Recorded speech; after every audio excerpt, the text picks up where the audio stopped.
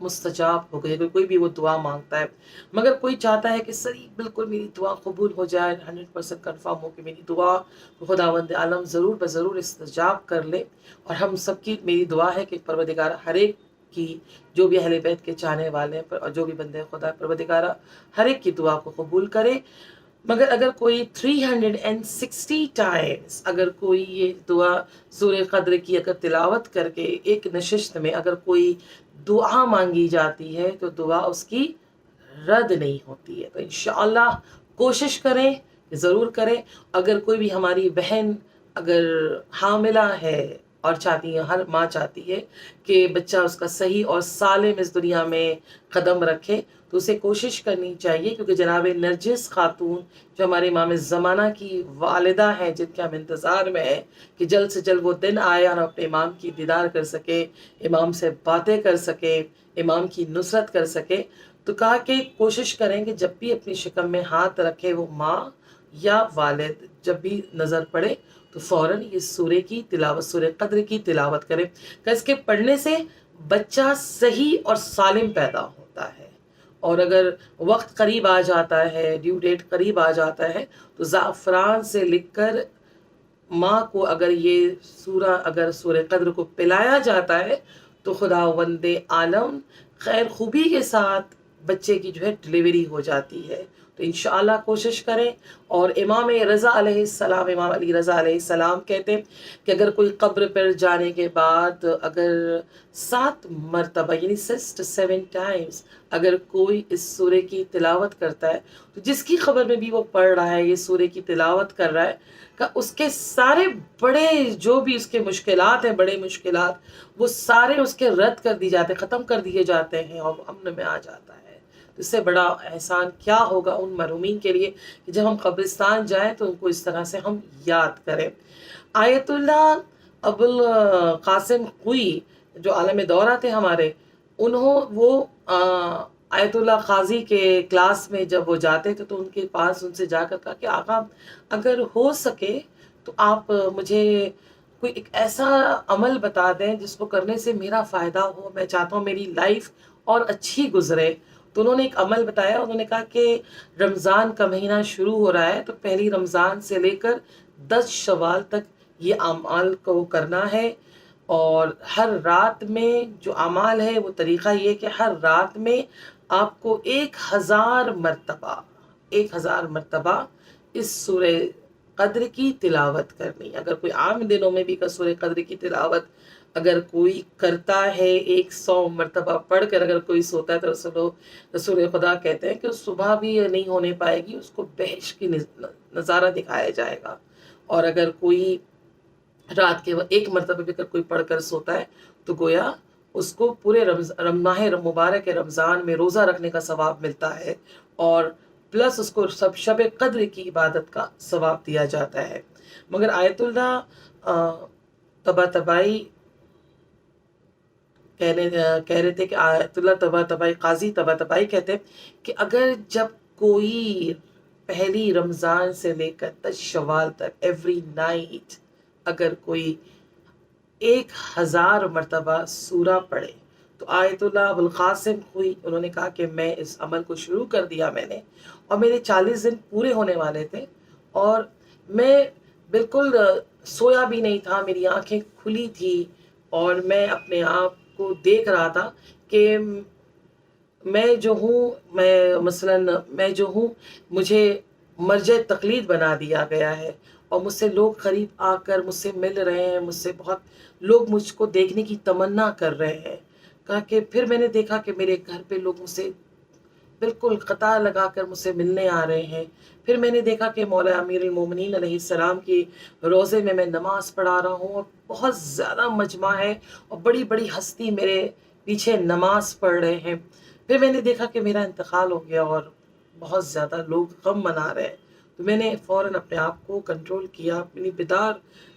اپنے آپ کو کنٹرول کیا، پھر آغا سے جا کر بیان کیا، تو آغا نے کہا کہ اے کاش تم نہیں اٹھتے، اے کاش تم اسی طرح دیکھتے رہتے، تو خداوند عالم تمہیں یہ بھی بتا دیتا